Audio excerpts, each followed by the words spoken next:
Fashionable जेठानी versus संस्कारी देवरानी का खाना।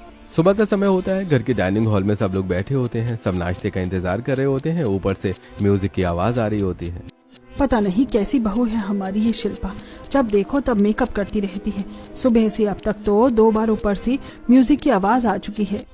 हाँ, और दिन में 2-2, 3-3 घंटे के लिए बाजार चली जाती है शॉपिंग करने। बहू को तो घर का कोई ध्यान ही नहीं है। मम्मी हमारा तो छोड़िए, भाभी को तो अपनी छोटी बेटी का भी ध्यान नहीं रहता। बेचारा रोज बिना टाइम के खाना खाता है। तभी ऊपर से हील की आवाज आती है। शिल्पा तैयार होकर सीढ़ियों से उतर रही होती है। उसने चमकदार गाउन और मेकअप किया होता है। हाथ में छोटा मिरर लेकर लिपस्टिक ठीक कर रही होती है। कैसी लग रही हूँ मैं? मामी जी आज नए डिजाइन का गाउन ट्राई किया है, कल ही स्टोर पर आया था। बहू ये सब तो ठीक है, पर पहले जाकर खाना बनाते। सब लोग ऑफिस जाने के लिए तैयार हैं, बस तेरे खाने की वजह से ही रुके हुए हैं। कोई बात नहीं मामी जी, अभी बना देती हूँ। शिल्पा जल्दबाजी में रसोई में जाती है, गैस ऑन करती है, पैकेट खोलती है और नूडल्स डाल देती है। कंगी अभी भी बालों में अटकी होती है, फोन पर टाइम देख रही होती है। बस 2 मिनट में तैयार, सबका टाइम बच जाएगा और मुझे भी मार्केट के लिए निकलना है। कुछ देर बाद वो गर्मा गर्म नूडल्स का पैन लेकर डाइनिंग टेबल पर रख देती है। लीजिए मामी जी, सबके लिए इंस्टेंट नूडल्स बना दिए। 5 मिनट में तैयार, सबका पेट भी भर जाएगा और कोई लेट भी नहीं होगा। सास और ससुर थोड़ा निराश होकर एक दूसरे का चेहरा देखते हैं। अरे बेटा अब ये क्या बना लाई तू? घर में इतनी सब्जी दाल आटा पड़ा है और तूने तो 2 मिनट वाले नूडल्स बना दिए। अरे मम्मी जी सब लोग जल्दी में थे ना, तो यही सही लगा। वैसे भी मुझे मार्केट जाना है, नई बुटीक खुली है, ट्रायल्स भी हैं आज। शिल्पा फोन उठाकर सेल्फी लेने लगती है। #क्विक मील बोलकर कैमरे की तरफ पोज देती है। सब मरे हुए मन से नूडल्स खाने लगते हैं। अरे अब तो हमें भी इंस्टेंट जिंदगी जीनी पड़ेगी। और इंस्टेंट पेट दर्द भी हो सकता है पापा। सास गुस्से में सिर हिलाती है। दोपहर का समय होता है। सब लोग घर के ड्राइंग रूम में एक साथ बैठे होते हैं। चाय के कप सामने रखे होते हैं और सब थोड़े उदास दिखते हैं। अब तो लगता है हमें दूसरी बहू लानी ही पड़ेगी। शिल्पा तो हमें खाने देना तो दूर, पूछती तक नहीं है कि हम जिंदा भी हैं या नहीं। जब देखो अपने फैशन में लगी रहती है और पूरा दिन मार्केट में घूमती रहती है। हाँ, तुम बिल्कुल सही कह रही हो। घर का कोई ध्यान नहीं है। जिम्मेदारी तो जैसे इसने छोड़ ही दी है। वैसे मेरे एक पुराने दोस्त हैं रमेश, उनकी एक बेटी है, गांव में रहती है, लेकिन बहुत संस्कारी लड़की है। मुकुल और प्रिया ध्यान से सुनते हैं और सास सिर हिलाती है। रमेश जी का पूरा परिवार बहुत इज्जतदार है। पूरी रिश्तेदारी में उनकी बेटी के संस्कारों की चर्चा है। उससे अच्छी लड़की हमें मिल ही नहीं सकती। तो फिर देर किस बात की है? आप उनसे बात कर लीजिए। एक दिन हम सब चलेंगे उनके घर, लड़की को भी देख लेंगे। अगर सब ठीक रहा तो रिश्ता पक्का कर देंगे। वाह, मतलब अब हमारी छोटे भाई की भी शादी होने वाली है। सबके चेहरे पर मुस्कान लौट आती है। मुकुल सोफे से तकिया उठाकर कहता है, अच्छा अब तो इतनी बड़ी हो गई है कि अपने भाई को छेड़ेगी। रुक, तुझे मैं अभी बताता हूँ। अच्छा बताओ, तुझे लड़की दिखते ही प्यार हो जाएगा या पहले तो शिल्पा भाभी की तरह भाग जाएगा मार्केट? प्रिया सोफे से उठकर भागने लगती है। मुकुल उसके पीछे भागता है। सब हंसने लगते हैं। ये हमारी संस्कारी बहू होगी। ये नहीं भागेगी बल्कि इस घर को संभालेगी। ससुर मुस्कुराते हैं। अगले दिन कार गांव की सड़क पर चल रही होती है। खेतों के बीच से गुजरती है। गाय भैंस घूम रही होती हैं और बच्चे भागकर खेल रहे होते हैं। कार एक घर के सामने रुक जाती है। रमेश जी दरवाजा खोलते हैं और मुस्कुराते हुए सबका स्वागत करते हैं। हरे हरे स्वागत है भाई साहब, भाभी जी आइए आइए। हमारा सौभाग्य है जो आप हमारे घर आए। सब लोग अंदर बैठ जाते हैं। रमेश जी की बेटी गौरी ट्रे में पानी और चाय लेकर आती है। उसने सादी साड़ी पहनी होती है। माथे पर बिंदी और आंखों में संकोच और आदर दोनों दिखते हैं। देखा आपने, कितनी सादगी और संस्कार झलक रहे हैं इस लड़की में। हाँ बिल्कुल, वही तो जो हमारे घर को चाहिए था। गौरी सबको शर्माते हुए चाय देती है। मुकुल उससे आंख बचाकर देखता है और हल्का सा मुस्कुरा देता है। भैया लगता है अब आपको भी प्यार हो ही गया। सभी हंसते हैं। मुकुल और गौरी शर्मा जाते हैं। कुछ दिनों बाद दोनों की शादी हो जाती है। ढोल नगाड़े बज रहे होते हैं। दरवाजे पर गौरी सुंदर साड़ी में सिर झुकाई खड़ी होती है। सास थाली लेकर आरती करती है। लक्ष्मी बनकर इस घर में आई है बेटा, हमेशा सुख शांति बनाए रखना। जी मम्मी जी, आपकी इज्जत मेरा सम्मान होगा। गौरी अंदर कदम रखती है। पीछे से फूल बरसाए जा रहे होते हैं। सब खुश होते हैं। बस शिल्पा का मुंह उतरा होता है। वो चुपचाप खड़ी रहती है, फिर ताने देते हुए कहती है, वाह, मैं जरा 2 दिन क्या शॉपिंग में बिजी हो गई, यहाँ तो नई बहू आ भी गई। क्या बात है मम्मी जी, आपने तो रिकॉर्ड टाइम में रिप्लेसमेंट ढूंढ लिया। अब थोड़ी देर के लिए चुप हो जाते हैं सब। शिल्पा बहू लाने का मकसद किसी को रिप्लेस करना नहीं है, इस घर में खुशियाँ लाने का है। खुशियाँ या प्रतियोगिता मम्मी जी? देखिएगा, ये आपकी संस्कारी बहू ज्यादा दिन तक रोटियां नहीं सीख पाएगी। उसके हाथ में कुछ बैग्स होते हैं, वो उन्हें पटक कर अपने कमरे में चली जाती है। सब चुप खड़े रहते हैं। अगले दिन सुबह का समय होता है। गौरी साड़ी में सिर ढके हुए मंदिर के पास खड़ी होती है। हाथ में घंटी और आरती की थाली होती है और वो घंटी बजाकर आरती कर रही होती है। घंटी की मधुर आवाज पूरे घर में गूंज रही होती है। तभी सास की नींद खुल जाती है। वो धीरे धीरे कमरे से निकलकर आंगन में आती है। अरे गौरी बेटा, तू इतनी जल्दी उठ गई? हाँ माँ जी, मैं तो रोज इतनी जल्दी ही उठ जाती हूँ। हमारे गांव में तो सब 5 बजे उठकर पूजा कर लेती हैं। आदत है ना, इसलिए यहाँ भी नींद खुल गई। बहुत अच्छा बेटा, आजकल तो घरों में ये सब देखने को नहीं मिलता। आप उठ गई हैं तो आपके लिए चाय बना दूं क्या माँ जी? हाँ बेटा बना दे, मैं भी बस नहा कर आती हूँ। गौरी तुरंत किचन में जाती है, चाय पत्ती डालती है और दूध उबाल कर चाय तैयार कर दे। फिर वो ट्रे में कप रखकर सास के कमरे में ले जाती है। सास के चेहरे पर संतोष भरी मुस्कान दिखती है। घर के बाकी सदस्य धीरे धीरे उठ रहे होते हैं। गौरी रसोई में व्यस्त होती है। छोले भटूरे और पोहा की खुशबू पूरे घर में फैली होती है। वाह भाभी, ये तो होटल जैसा खुशबू आ रहा है। आज तो पूरे घर में सुबह सुबह ताजगी छा गई है। सब लोग डाइनिंग टेबल पर बैठकर खाना खाते हैं। वाह गौरी बेटा, छोले इतने मुलायम और स्वादिष्ट हैं और ये पोहा बिल्कुल हल्का और टेस्टी है। मजा आ गया। सबका खाना खत्म हो जाता है। सब बहुत खुश और संतुष्ट होते हैं। तभी ऊपर से हील की टक टक की आवाज आती है। Good morning everyone. ओह, इतना ऑयली खाना? आज घर में सब इतनी हेवी चीजें खा रहे हैं। बहू वैसे तो ये खाना ऑयली नहीं है, और देख सब टाइम पर बन गया, स्वादिष्ट भी था, इसलिए सबने खुशी खुशी खा लिया। मम्मी जी, आपने तो आते ही नई बहू के सामने मेरी बुराई शुरू कर दी। मैं भी तो टाइम पर ही खाना बनाती थी। हाँ हाँ बेटा, वो तो सबको पता है कि तू कितना टाइम पर खाना बनाती थी, कभी दोपहर में कभी शाम को। सब हल्का सा मुस्कुरा देते हैं और शिल्पा का चेहरा गुस्से से भर जाता है। वैसे तो ये खाना मेरे टेस्ट के लिए बहुत हैवी है, मैं इसे नहीं खा सकती। वो कुर्सी से उठती है, पर्स उठाती है और मुड़कर बोलती है, मम्मी जी वैसे मैं मार्केट जा रही हूँ, शाम तक लौटूंगी। हाँ हाँ बेटा चली जाना, वैसे भी तू कब हमारे कहने से रुकी है। शिल्पा बिना जवाब दिए दरवाजा पटक कर निकल जाती है। सास सिर हिलाती है। गौरी चुपचाप झाड़ू उठाकर फर्श साफ करने लगती है। सास उसके पास जाकर उसके सिर पर हाथ रखती है। भगवान करे तेरे जैसे संस्कार हर घर में आए। बहू तूने आज सुबह से ही इस घर को मंदिर बना दिया। अगले दिन सुबह का समय होता है। घर का हॉल साफ सुथरा होता है। सास दोनों बहुओं को बुलाती है। बहुओं सुनो, बेटा आज घर पर कुछ मेहमान आने वाले हैं, वो भी शहर से, तो जरा बढ़िया खाना बना लेना। ओह मम्मी जी, तो फिर मैं इंग्लिश स्टाइल डिनर तैयार कर लेती हूँ, पास्ता पिज्जा और सूप वगैरह। ठीक है बेटा, तो इंग्लिश खाना बना लेना, और गौरी बेटा तू अपना देसी खाना बना लेना, ताकि दोनों तरह का खाना गेस्ट को मिल जाए। जी माँ जी, मैं छोले पूड़ी पुलाव रायता और हलवा बना देती हूँ। दोनों अपने अपने काम में लग जाती हैं। शिल्पा फोन पर ऑर्डर कर रही होती है। हाँ भैया, 3 पिज्जा 2 पास्ता और एक बड़ा बाउल सूप भेज देना जल्दी। वहीं गौरी रसोई में आटा गूंथ रही होती है। छोले उबल रहे होते हैं। कढ़ाई में पूड़ियां फूल रही होती हैं। थोड़ी देर में गौरी की रसोई से देसी घी की खुशबू फैलने लगती है। सास खुश होकर कहती है, अरे वाह गौरी, पूरा घर खुशबू से महक गया, लगता है आज सब उंगलियां चाटते रह जाएंगे। डोरबेल बजती है। 2 आदमी और 2 औरतें अंदर आ जाते हैं। भैया ये स्वागत है आपका, ये हमारी दोनों बहुएं, बड़ी बहू शिल्पा और छोटी गौरी। बहुत अच्छा, 2 बहुएं, अब तो खाने का मजा दुगना होगा। सब टेबल पर बैठ जाते हैं। शिल्पा पिज्जा पास्ता और सूप परोसती है, जबकि गौरी आलू पूड़ी रायता और हलवा परोसती है। मेहमान पहले शिल्पा का खाना चखते हैं।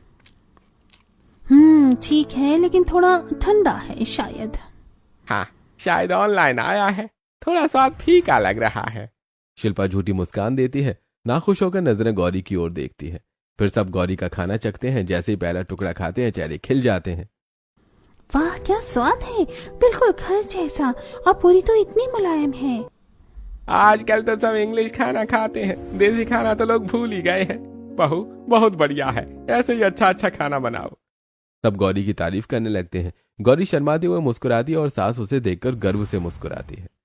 गौरी तो हर काम में दिल लगाती है बेटा, इसी से स्वाद आता है। शिल्पा का चेहरा चिढ़ से भर जाता है। वो अंदर ही अंदर जलने लगती है। सबके दिलों पर राज कर रही है ये। ऐसी तारीफें कर रही है जैसे मैंने कभी किसी को खाना खिलाया ही नहीं। देखते हैं कब तक चमकती है ये देसी बहू। वो जबरदस्ती मुस्कुराती है और सास की ओर इशारा करती है। मामी जी, मैं जरा मार्केट जा रही हूँ, 2-3 घंटे लगेंगे। हाँ बेटा, चली जाना, टाइम से आ जाना। अरे भाभी जी, कहाँ जा रही हैं आपकी बहू? अभी तो मेहमान बैठे हैं। कहीं नहीं, बस उसे बाजार जाना था। शिल्पा गुस्से से दरवाजा बंद करके निकल जाती है। मेहमान जा चुके होते हैं। घर के ड्राइंग रूम में सास और गौरी सोफे पर बैठे होते हैं। सास के हाथ में चाय का कप होता है और गौरी रसोई में ट्रे में चाय लेकर आती है। मम्मी जी, लीजिए मैं आपकी अदरक वाली चाय। आपने बहुत थक गई होंगी आज। अरे हाँ बेटा, तो जान ही गई है मुझे। आज का दिन तो बड़ा थका था। मेहमान भी खूब बातों ने निकले। लेकिन मम्मी जी, सबको आज खाना बहुत पसंद आया। सब बार बार तारीफ कर रहे थे देसी खाने की। मुझे तो बहुत अच्छा लगा सुनकर। हाँ बेटा, तूने दिल से बनाया था, इसीलिए सबको अच्छा लगा। तूने जो छोले भटूरे और कड़ी बनाई थी ना, वाह, असली घर का स्वाद वही है। गौरी थोड़ा रुककर सोचती है, फिर संकोच में पूछती है। मम्मी जी, एक बात पूछूं आपसे? हाँ बेटा, पूछ, क्या बात है? वो शिल्पा दीदी रोज दोपहर में कहीं चली जाती हैं। आज भी मेहमानों की जाते ही निकल गई। वो रोज कहाँ जाती है मम्मी जी? अरे बेटा, तुझे तो पता ही है उसे फैशन का कितना शौक है। हर दिन मार्केट चली जाना, कभी नई ड्रेसेस देखने, कभी मेकअप की चीजें, कभी सैलून, बस यही उसका शौक है। अच्छा हाँ मम्मी जी, दीदी को तो फैशन का बहुत शौक है। उनके कपड़े, उनका स्टाइल सब कुछ अलग ही होता है। गांव में तो हम इतनी चीजों के बारे में सोच भी नहीं पाते थे। हाँ बेटा, अलग तो है ही, बस घर और जिम्मेदारियों से थोड़ा ज्यादा अलग है। पर तू ध्यान मत देना, हर इंसान का अपना तरीका होता है जीने का। जी मम्मी जी, मैं तो बस पूछ ही रही थी। मुझे तो बस यही अच्छा लगता है कि घर में सब खुश रहें। और तू जैसे काम कर रही है ना, उससे तो घर में रौनक लौट आई है बेटा। गौरी मुस्कुराती है। तभी शिल्पा घर वापस लौट आती है। हाथ में कई सारे शॉपिंग बैग्स होते हैं। मम्मी जी, मैं आ गई। आज तो बहुत सुंदर नई ड्रेस मिली है, कल पार्टी में पहनूंगी। सास और गौरी एक दूसरे को देखते हैं। सास के चेहरे पर हल्की सी थकान और गौरी के चेहरे पर मुस्कान होती है। देख लिया बेटा, फैशन की दुनिया में रहने वालों को घर की दुनिया कम दिखती है। कोई बात नहीं मम्मी जी, मैं घर का ध्यान रख लूंगी, आप बस आराम कीजिए। अगले दिन सुबह का समय होता है। घर में हलचल होती है। नंद प्रिया अपने कमरे से निकलती है और नीचे आती है। दोनों भाभियां रसोई में व्यस्त होती हैं। भाभी, आज मेरी कुछ फ्रेंड्स घर आ रही हैं, तो प्लीज कुछ अच्छा बना देना ना। ओह, फिर से तेरी फ्रेंड्स? चल ठीक है, मैं कुछ इंग्लिश फूड बना देती हूँ। पास्ता, पिज्जा, मंचूरियन, बस झटपट वाला खाना बना लूंगी। अच्छा है दीदी, मैं भी कुछ बना लेती हूँ। मैं तो सोच रही हूँ कि वही सब कुछ घर पर ही बनाऊं, ताकि उन्हें घर का टेस्ट लगे। अरे गौरी, तू घर पर सब बना लेगी तो दिन भर लग जाएगा। आजकल कौन इतना टाइम देता है? पैकेट वाला खाना जल्दी और मॉडर्न लगता है। लेकिन दीदी, दिल से बनाया हुआ खाना हमेशा सबसे अच्छा लगता है ना चाहे देसी हो या इंग्लिश। शिल्पा आंखें घुमाती है और मोबाइल पर ऑनलाइन रेसिपी देखने लगती है। गौरी मसाले और आटा निकालकर काम शुरू कर देती है। टेबल सजी होती है। दोनों भाभियां अपने अपने बनाए पकवान रख रही होती हैं। गौरी ने पास्ता, नूडल्स और मंचूरियन सब कुछ घर पर बनाया होता है, जबकि शिल्पा ने पैकेट से तैयार खाना सजाकर रखा होता है। नंद की फ्रेंड्स अंदर आती हैं। हंसी मजाक का माहौल होता है। वाह प्रिया, क्या खुशबू आ रही है। अरे वो मेरी भाभियां हैं ना, दोनों ने मिलकर बनाए हैं। चलो ट्राई करो। सभी प्लेट उठाते हैं। सबसे पहले गौरी के बनाए खाने का स्वाद लेते हैं। यार, तेरी भाभी ने तो बहुत टेस्टी खाना बनाया है। सच में देसी फ्लेवर भी है और जंक फूड का मजा भी। और सबसे बड़ी बात, सब घर का बना है, कोई नुकसान भी नहीं। हाँ यार, जो मेरी छोटी भाभी है ना, गौरी भाभी, उनसे तो कोई भी खाना बनवा लो, देसी हो या इंग्लिश, सब बेस्ट बनता है। सच में घर का बना हुआ मंचूरियन तो मैंने पहली बार इतना टेस्टी खाया है। और ये जो बड़ी भाभी है, उन्होंने क्या बनाया है? वो तो सब पैकेट वाला होता है यार, या फिर बाहर से ऑर्डर करती है वो। उनके लिए तो फैशन ज्यादा जरूरी है, खाना कम। ओ, मतलब एक ही घर में दो दुनियाएं, एक देसी एक फैशनेबल। सब हंसते हैं। गौरी भी मुस्कुराती है और शिल्पा चिढ़कर चुपचाप ऊपर अपने कमरे की ओर चली जाती है। उस समय सास घर पर नहीं होती है। शिल्पा नीचे आती है, तैयार होकर, बाल खुले और पर्स हाथ में होता है। ससुर जी अपने कमरे में बैठे होते हैं। पापा जी, मैं मार्केट जा रही हूँ, शाम तक वापस आ जाऊंगी। ठीक है बेटा, जा, लेकिन ज्यादा देर मत करना। शिल्पा तेजी से निकल जाती है। गौरी सीढ़ियों के पास खड़ी होकर उसे जाते हुए देख रही होती है और कुछ सोच में डूबी होती है। प्रिया के सब दोस्त चले जाते हैं और प्रिया अपने कमरे में होती है। गौरी उसके पास जाती है। दीदी, आपको पता है शिल्पा दी रोज कहाँ जाती हैं? रोज दोपहर में ऐसे गायब हो जाती हैं। अरे भाभी, आपको तो पता ही है हमारी बड़ी भाभी कितनी फैशनेबल है। उन्हें इंसानों से ज्यादा फैशन की कदर है। मतलब वो दिन भर सैलून या मॉल में ही रहती हैं और जब घर में होती हैं तो कमरे में मॉडलिंग की प्रैक्टिस करती हैं। ऐसे चलती हैं जैसे कोई रैंप वॉक कर रही हो। क्या पता कुछ और बात हो। अरे नहीं भाभी, उनके लिए फैशन ही सबसे बड़ी बात है। आप टेंशन मत लो उनके बारे में। चलो अब मैं निकलती हूँ, कॉलेज जाना है मुझे। प्रिया उठकर चली जाती है। गौरी अकेली रह जाती है। अगले दिन सुबह का समय होता है। शिल्पा तैयार हो रही होती है। चमकदार ड्रेस, हाई हील्स, महंगे परफ्यूम की खुशबू और हाथ में ब्रांडेड पर्स होता है। नीचे हॉल में सास और गौरी बैठी होती हैं। शिल्पा सीढ़ियों से उतरती है, फोन पर बात कर रही होती है। हाँ नेहा, मैं बस निकल ही रही हूँ। हाँ वो नया मॉल है ना, वहीं मिलते हैं। Okay bye. वो फोन रखती है और जाने लगती है। तभी गौरी जल्दी से उठती है। दीदी, अगर आप बाजार जा रही हैं तो मुझे भी थोड़ा सामान लेना है। मैं भी चलूं आपके साथ? शिल्पा हंसती है और उसे सिर से पैर तक देखती है। गौरी साधारण सूती साड़ी में हाथ में थैला पकड़े खड़ी होती है। तू मेरे साथ बाजार चलेगी? अरे मैं तो सोच भी नहीं सकती। क्यों दीदी, मैं बस थोड़ी देर साथ रहूंगी, कुछ बोलूंगी भी नहीं, बस अपना सामान ले लूंगी। तो जैसे कवार को मैं अपने साथ क्यों लेकर जाऊं? वहाँ लोग मुझे देखकर क्या सोचेंगे? देखो, फैशनेबल शिल्पा किसी देसी लड़के के साथ घूम रही है। गौरी की आंखें झुक जाती हैं, पर वो फिर भी धीरे से बोलती है। दीदी, मैं तो कुछ भी नहीं कहूंगी, बस चुपचाप खरीदारी कर लूंगी, वादा करती हूँ। बेटा, जब गौरी इतना कह रही है तो उसे भी साथ ले जाना, उसे भी घर का सामान लेना होगा। मामी जी, आप फिर शुरू हो गई। आपको तो पता ही है मैं छोटी मोटी बाजार में नहीं जाती, बड़े मॉल में जाती हूँ। वहाँ ये मुंह खोल देगी तो मेरी बेइज्जती करवा देगी। गौरी किसी की बेइज्जती नहीं करवाती शिल्पा। मामी जी प्लीज, आप ना मेरे हर काम में टोकना छोड़ दीजिए। मैं अकेली जा रही हूँ, इसे बाद में मुकल के साथ भेज देना, वही ले जाएगा। इतना कहकर शिल्पा अपने सनग्लास लगाती है और बैग उठाती है और तभी तेजी से दरवाजे से निकल जाती है। गौरी वहीं खड़ी रह जाती है। उसकी आंखों में हल्का सा दुख दिखता है। सास उसके कंधे पर हाथ रखती है। बेटा, तुम मन छोटा मत कर, तेरा संस्कार ही तेरी सबसे बड़ी पहचान है। जी माँ जी, मुझे तो बस सबका साथ चाहिए। मैं तो दीदी को अपनी बहन ही मानती हूँ। गौरी चुप खड़ी रहती है और शिल्पा उस दिन भी 3-4 घंटे में वापस आती है। अगले दिन दोपहर के समय शिल्पा तैयार होकर नीचे आती है। हाई हील्स, फ्लॉपी हैट और ब्रांडेड सनग्लास और हाथ में पर्स होता है। मामी जी, मैं मार्केट जा रही हूँ, कुछ जरूरी सामान लेना है, शाम तक आ जाऊंगी। ठीक है बेटा, ध्यान रखना। शिल्पा दरवाजा बंद करके बाहर निकल जाती है। गौरी खड़ी होकर देखती है। वो तुरंत रसोई में जाकर सबको खाना देती है, फिर चुपके से मुंह पर रुमाल बांधकर शिल्पा के पीछे निकल पड़ती है। शिल्पा स्टूडियो में पहुंच जाती है। वो बड़े शीशे, प्रोफेशनल लाइट्स, कुछ लड़कियां और एक कोरियोग्राफर। शिल्पा एक पीस में उतनी कॉन्फिडेंट दिखती है कि स्टूडियो में बैठे कुछ लोग तारीफ करते हैं। वाह, वॉक बहुत अच्छी थी शिल्पा, कल के शो के लिए परफेक्ट है। गौरी दूर से छिपकर देखती है। शिल्पा पोज और ग्रेसफुल चल रही होती है। दीदी कितनी अच्छी रैंप वॉक करती हैं, पर वो रोज सबसे छुप कर क्यों आती हैं और सबसे झूठ क्यों बोलती हैं? ये तो बहुत अच्छी मॉडल बन सकती हैं। इन्हें देखकर मुझे यकीन नहीं हो रहा। शिल्पा मंच पर रैंप वॉक कर रही होती है। थोड़ी देर बाद गौरी लौट आती है और वो किसी से कुछ नहीं कहती है। अगले दिन सभी लोग टेबल पर बैठे होते हैं। शिल्पा फिर वही नाटक करती है, मार्केट जाने का बहाना। इस बार गौरी बोल पड़ती है। दीदी, आप हर बार मार्केट क्यों जाती हैं? कल मैं भी आपके पीछे स्टूडियो गई थी और देखा कि आप मॉडलिंग करती हैं। सबको बता दो ना कि आप मॉडलिंग करती हैं। शिल्पा को एकदम झटका लगता है और वो आंखें बड़ी करके गौरी को चुप कराने की कोशिश करती है, पर गौरी नहीं रुकती। अरे गौरी, ये क्या कह रही हो तुम? मैं मार्केट ही जाती हूँ। मम्मी जी, मैंने दीदी को 2 स्टूडियो में देखा, इतनी सुंदर ड्रेस में, और उनकी चाल, अगर वो चाहे तो किसी कंपटीशन में हिस्सा लेकर जीत सकती हैं। मुझे तो उनकी फैन हो गई। ये तो बहुत अच्छी मॉडल बन सकती हैं। सास टेबल पर हाथ पटककर गुस्से से खड़ी हो जाती है। क्या क्या बोल दिया तुमने? तुझे पता है हमारे खानदान की इज्जत का क्या मतलब है? घर की बहू को लोग क्या कहेंगे? शिल्पा, तुमने मुझे क्यों ये सब छुपाया? हमारे यहाँ लोग कैसे पूछेंगे कि हमारी बहू रोज मार्केट नहीं जाती पर असल में मॉडलिंग करती है? शिल्पा की आंखें झुक जाती हैं। घर में तेज तेज लड़ाई होने लगती है। गली में भी लोग इकट्ठा हो जाते हैं और खिड़की के पास आ जाते हैं। धीरे धीरे भीड़ जमा होने लगती है। मैं क्या करूं? ये मेरा काम है, मुझे इस काम से खुशी मिलती है।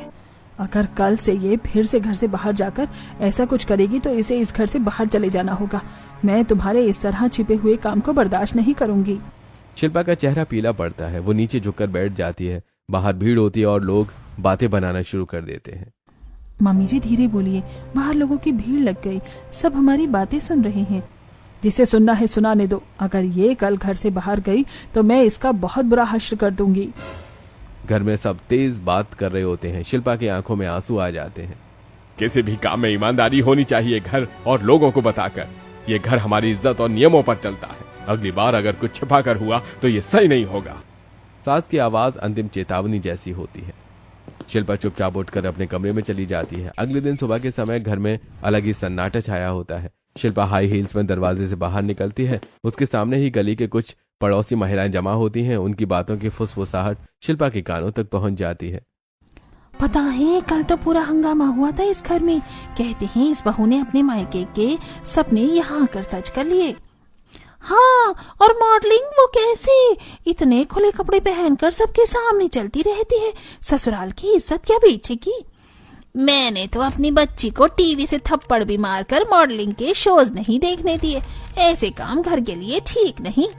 शिल्पा सुनकर रोने लगती है। जिसके चेहरे पर पहले घमंड होता था पर अब नम आंखें और उदासी होती है। वो आगे बढ़ती है और शब्दों का बोझ उसके कदम धीमे कर देता है। वो गली पार कर घर की ओर चली है। अंदर जाते ही दरवाजा बंद कर देती है और कमरे में घुसकर बैठ जाती है और रोने लगती है। कुछ देर बाद गौरी कमरे में आती है। चेहरे पर चिंता और प्यार दोनों होते हैं। दीदी, आज आप स्टूडियो क्यों नहीं गई? आप इतनी जल्दी लौट आई, सब ठीक तो है ना? तुम ही सब कुछ बिगाड़ती रहती हो। अगर तुमने कल कुछ नहीं बताया होता तो ये सब बातें क्यों उठती? मेरी इज्जत मिट्टी में मिली जा रही है। सब मेरी बातों पर हंस रहे हैं। दीदी, मैंने जो कहा वो सच था। मैंने आपको स्टूडियो में देखा था। मैंने किसी को अपमानित करने की कोशिश नहीं की। मैं तो बस सच बताना चाहती थी और आपका साथ देना चाहती थी। सच? ये सच जानबूझकर किया तूने ताकि सब तुम्हें हीरो समझे और मुझे नीचा दिखाएं? क्या तुमने सोचा कि मैं कैसे रहना चाहती हूँ? तुम्हारी इन मासूम हरकतों ने मेरे काम और मेरी पहचान पर चोट की है। दीदी, मुझे नहीं पता था कि ऐसा बड़ा मामला हो जाएगा। मैं तो सोच रही थी कि सब सच जानेंगे और समस्या सुलझ जाएगी। मैं किसी की बुराई नहीं करना चाहती थी। अब मेरे पास तुझे सहन करने की शक्ति नहीं बची है। तो जा यहाँ से और इधर मत घूमना, ना मुझे अभी शक्ल दिखाना। गौरी को ये बात सुनकर आंसू आने लगते हैं। वो समझाने की कोशिश करती है। दीदी प्लीज, मैं तुम्हें खोना नहीं चाहती। मैं घर परिवार का सम्मान समझती हूँ। मैंने कुछ गलत नहीं किया। मैं आपको सपोर्ट करना चाहती थी। तुम्हारा गलत नहीं, मेरे लिए काफी गलत था। अब चल यहाँ से बाहर जा। गौरी खड़ी हो जाती है और कमरे से बाहर जाने लगती है। अगर आप चाहें तो मैं माफी मांग लूं। अगर आप खुश हो जाओ, जा अभी यहाँ से। गौरी धीरे धीरे कमरे से बाहर चली जाती है। अगले दिन गौरी ट्रे में चाय रखती है और धीरे धीरे सास के पास बैठ जाती है। सास फोन चला रही होती है। मामी जी, मुझे आपसे एक बात करनी थी। हाँ बेटा, बोल क्या हुआ? मामी जी, मुझे कुकिंग क्लासेस ज्वाइन करनी है और टीवी पर एक शो आता है, मास्टर शो। मुझे उसमें पार्ट लेना है। अरे वाह बेटा, ये तो बहुत अच्छी बात है। तो अपनी संस्कृति को आगे लेकर जाएगी। जब तू शो पर जाएगी ना, हम सब तुझे देखकर बहुत खुश होंगे। अरे वाह मामी जी, ये तो बहुत भेदभाव है। जब तक मॉडलिंग की आई थी बात, तो आपको घर की इज्जत, कपड़े और लोगों की बातों का हवाला देने लगी, और अब मेरी बारी में इतनी जल्दी? हाँ, क्या मतलब है तेरे कहने का? तो खुश नहीं है? मैंने तेरे लिए हाँ कर दी। नहीं मामी जी, मैं खुश नहीं हूँ, क्योंकि ये भेदभाव है। आपने मेरी कुकिंग क्लासेस के लिए तो तुरंत हाँ कर दी, लेकिन दीदी की मॉडलिंग को मना कर दिया। तुझे पता भी है ना बेटा, मॉडलिंग में कैसे कैसे कपड़े पहनने पड़ते हैं। जब लोग इसे टीवी पर देखेंगे तो कैसी बातें बनाएंगे। घर की इज्जत दांव पर लग जाएगी। मम्मी जी, अगर मैं कुकिंग शो में जाऊंगी तो मुझे भी तो सब लोग देखेंगे ना। कैमरे तो वहाँ भी होंगे। फर्क सिर्फ इतना है कि मैं खाना बनाऊंगी और दीदी रैंप पर चलेंगे। इज्जत इस बात से तय नहीं होती कि हम क्या पहनते हैं, बल्कि इस बात से तय होती है कि हम अपने सपनों का कितना सम्मान करते हैं। सास थोड़ा शांत होकर गौरी की बात सुनती है। दीदी का सपना था मॉडलिंग करना। अगर हम उनका साथ देंगे तो वो सिर्फ अपने लिए नहीं, हमारे परिवार के लिए भी नाम कमाएंगी। सोचिए मम्मी जी, अगर वो किसी बड़े स्टेज पर आएंगी तो हर कोई कहेगा, देखो यही है उस घर की बहू जिसने सबका नाम रोशन किया। सास की आंखों में धीरे धीरे समझ की चमक आने लगती है। वो सोच में डूब जाती है। अगले दिन शिल्पा चुपचाप घर के काम में लगी होती है। उसके चेहरे पर उदासी होती है। बेटा शिल्पा, आज तो मॉडलिंग के लिए क्यों नहीं गई? आज क्या आप मुझे मॉडलिंग जाने को कह रही हैं मम्मी जी? कल तक तो आप ही थी जो कह रही थी कि अगर मैं इस घर से बाहर गई तो वापस नहीं आऊंगी। बेटा, मुझे अब बात समझ में आ गई है। घर की इज्जत बहू के घर बैठने से नहीं होती, बल्कि बहू के सपनों को उड़ान देने में होती है। अगर कौरी मुझे ये बात ना समझाती तो मैं हमेशा उसी पुरानी सोच में फंसी रहती। सास उठकर शिल्पा के पास आती है। Thank you so much mummy ji, आपने मेरी बात समझी, मेरे सपनों को माना। गौरी सब्जी काट रही होती है, तभी पीछे से शिल्पा आती है और उसे पीछे से गले लगा लेती है। गौरी चौंक जाती है। Thank you so much Gauri, अगर तू नहीं होती तो शायद आज मेरा सपना सबके सामने शर्म की बात बन जाता। मुझे माफ कर दी, मैंने तुझसे बहुत बुरा बोला, हर चीज में तुझसे कंपटीशन किया, लेकिन तूने हमेशा मेरा साथ दिया। दीदी, आप मेरी बड़ी बहन जैसी हो, अगर मैं आपका साथ नहीं दूंगी तो और किसका दूंगी। मुझे कभी कंपटीशन नहीं करना था, मैं तो बस चाहती थी कि आप खुश रहें, अपने सपनों को पूरा करें। तू भी अब से मेरी छोटी बहन नहीं, मेरी सबसे बड़ी ताकत है।